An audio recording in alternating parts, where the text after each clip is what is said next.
মির্জা বখরুল, তোমার ঘরে একটু জায়গা দিয়ে প্রয়োজনে সেখানে যাব, দেখি না? ওরাই বলতে পারে যারা মৃত্যুকে বিশ্বাস করে না, যারা মনে করে আমার মৃত্যু হবে না, ৪১ সাল পর্যন্ত আমি এই ক্ষমতায় টিকে থাকবো। কিন্তু আল্লাহ রাব্বুল আলামিন বলেন, পৃথিবীর কোন রাজা বাদশার হাতে ক্ষমতা নয়, পৃথিবীর কেউ স্থায়ীভাবে টিকতে পারে নাই।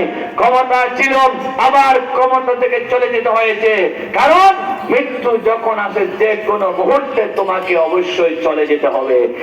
৪১ বছরের গ্যারান্টি দিয়েছিল, ৪১ মিনিটও সুযোগ পাই নাই, ঠিক না? কারণ অহংকার করেছে। আল্লাহ অহংকার সহ্য করে না।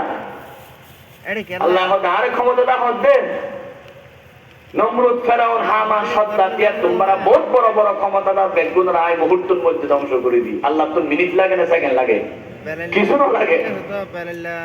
উস্তে সুলতা হার জাহানি আকুনাত আলো মেরা দর্দ মে ওইরা কুনাত।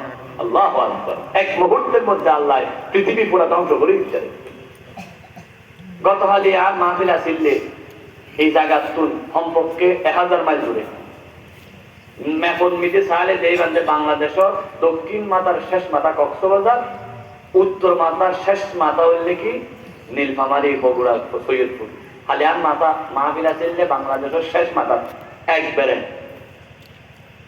যার পর আর করনাইয়া করে ইন্ডিয়ার বড়া হুজুরের তো আইসুন খেয়ে নেই, রাতিয়ে ঘুম যায়, সকালে ফজরত 8:50 ফ্লাট আসিলে সৈয়দপুর বলি হয় এতুন, আবার এতুন ডাহা আসি, আবার ডাহাত তুন আর বিমান করি এরা আসি জিয়ান 3 দিনের পর প্রায় 10 ঘন্টার মধ্যে আল্লাহ আনাই আলহামদুলিল্লাহ। বিমানের ফ্লাইট দেরি হয়ে দেয়, আইতে কেন দেরি হই, যথাসময়ে আইন না পারি ফ্লাইট দেরি। সকালে এন কুয়াশা আসিল দে 8:50 ফেলা দিবে, 10:50 গিয়ে দেরি হয়ে গিয়ে বিমানের ফ্লাইট গম্মারিতে নয়, বিমান দুটি হবুল্লাহ নয়, নাউযুবিল্লাহ মিন যালিক। বিমান ও দৌড়ানোর পরে অন্তর এন কম্পন সৃষ্টি হয়ে দে, মনে হয় যে পুরা পৃথিবীর ফেয়ারা তুই ছোড়ো ও তুই জাহাজে করে নিচ্ছে পুড়িয়ে পুড়ি হাইরে হাই। আটলান্টিক মহাসাগর, আরো বড় বড় সাগর দিন দেখা যায়, মনে হয় সাগরীন